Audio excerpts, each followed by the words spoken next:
Ever heard of a bank robber so good, the FBI had to develop a whole new profiling technique just to catch him? Meet Carl Gugasian, also known as the Friday Night Bank Robber. For over 3 decades, he hit more than 50 banks, walking away with over $2 million.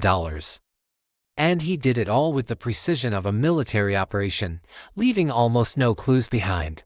This isn't just a story about a criminal, it's about a mastermind who turned bank robbery into a science.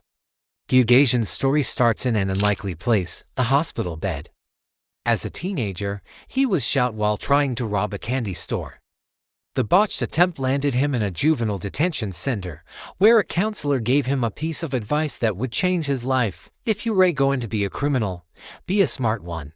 Carl took that advice to heart. He went to college, earned a master's degree in systems analysis, and even joined the army, where he received special forces training. He was building the perfect resume for the perfect criminal. His method was genius in its simplicity and terrifying in its execution. He targeted small banks in rural towns, always on a Friday night, right before closing. This gave him the whole weekend to make his escape before the banks could even report the full extent of the robbery. He was a ghost. He'd spend months, sometimes years, scouting a location. He'd study maps, learn the back roads, and find the perfect hiding spots for his getaway vehicle. He'd even jog through the woods to clear a path, making sure his escape route was flawless. His planning was meticulous. Gugasian would bury a robbery kit in the woods near his target bank. This kit contained everything he needed: a disguise, weapons, and a bicycle. After the heist, he'd ride the bike back to his hidden spot, change out of his disguise, and drive away in a nondescript vehicle he'd stashed nearby. He'd then drive for hours, sometimes across state lines, before stopping at a cheap motel to count his earnings. It was a perfectly repeatable system. On the night of a robbery, he was a different person. He wore a chillingly effective disguise, a grotesque, monster-like mask, a baggy jumpsuit to hide his build, and gloves to leave no fingerprints. He moved with a speed and confidence that paralyzed bank tellers. He'd vault over the counter, stuff cash into a bag, and be gone in less than 2 minutes. He never hurt anyone, but his terrifying presence and efficiency left a lasting impression. He was always one step ahead, a phantom who struck and vanished without a trace. For years, law enforcement was stumped. The FBI had a file on a prolific, unidentified bank robber, but they had no idea who he was. They nicknamed him the Friday Night Bank Robber. The few clues they had were contradictory. His heists were athletic and aggressive, suggesting a young man. But the sheer patience and long-term planning pointed to someone older, more mature. He was a puzzle they couldn't solve. The FBI's behavioral analysis unit, the same one that profiles serial killers, was brought in. They created a detailed profile, concluding he was intelligent, disciplined, and likely had a military background. They were right, but they were no closer to finding him.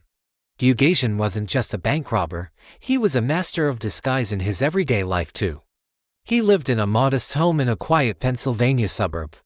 His neighbors knew him as a quiet, slightly eccentric man who was obsessed with physical fitness and martial arts. He had a passion for gardening and was known to be polite, if a bit of a loner. No one had any idea that this unassuming man was one of the most successful bank robbers in American history. He was living a double life, hiding in plain sight. The break in the case didn't come from a failed robbery or a slipped-up clue. It came from a completely unexpected source: two teenage boys exploring the woods near their home in Radnor, Pennsylvania. Stumbled upon a strange discovery. Buried in a concrete bunker was a stash of weapons, ammunition, disguises, and maps.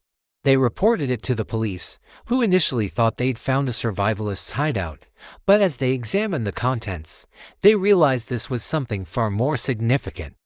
The FBI was called in, and they immediately recognized the items. This was the Friday Night Bank Robber's kit. The discovery of the bunker was the beginning of the end for Carl Gugasian. Inside, investigators found maps with detailed plans for future heists. But more importantly, they found fingerprints on some of the plastic containers. For the first time in 30 years, they had physical evidence. The prints were run through the national database, and they got a hit: Karl Gugasian. The name matched a man arrested for a minor offense years ago. The FBI now had a name to go with the ghost. They began surveillance on Gugasian's home. They watched as this seemingly ordinary man went about his daily routine. It was hard to believe this was the same person who had terrorized banks up and down the East Coast. After gathering enough evidence, they finally moved in. When they arrested him, Gugasian was calm. He knew the game was up. He confessed to everything, laying out his entire 30-year career in detail. He even showed them his personal war room in his basement, filled with maps, books on military strategy, and meticulous records of every robbery. During his trial, the full extent of his methodical genius came to light. Gugasian wasn't motivated by greed in the typical sense. For him, it was an intellectual challenge. He saw bank robbing as a complex puzzle, a real-world application of his systems analysis degree and military training. He took pride in his work, in his ability to outsmart the system. The money was just a way of keeping score. In the end, Karl Gugasian was sentenced to 17 years in prison. But his story didn't end there. In a strange twist, he began cooperating with the FBI, the very organization that had hunted him for decades.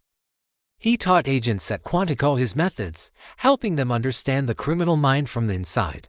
He explained his thought processes, his planning, and his execution, giving them invaluable insights into how to catch robbers like him. The master criminal had become the master teacher.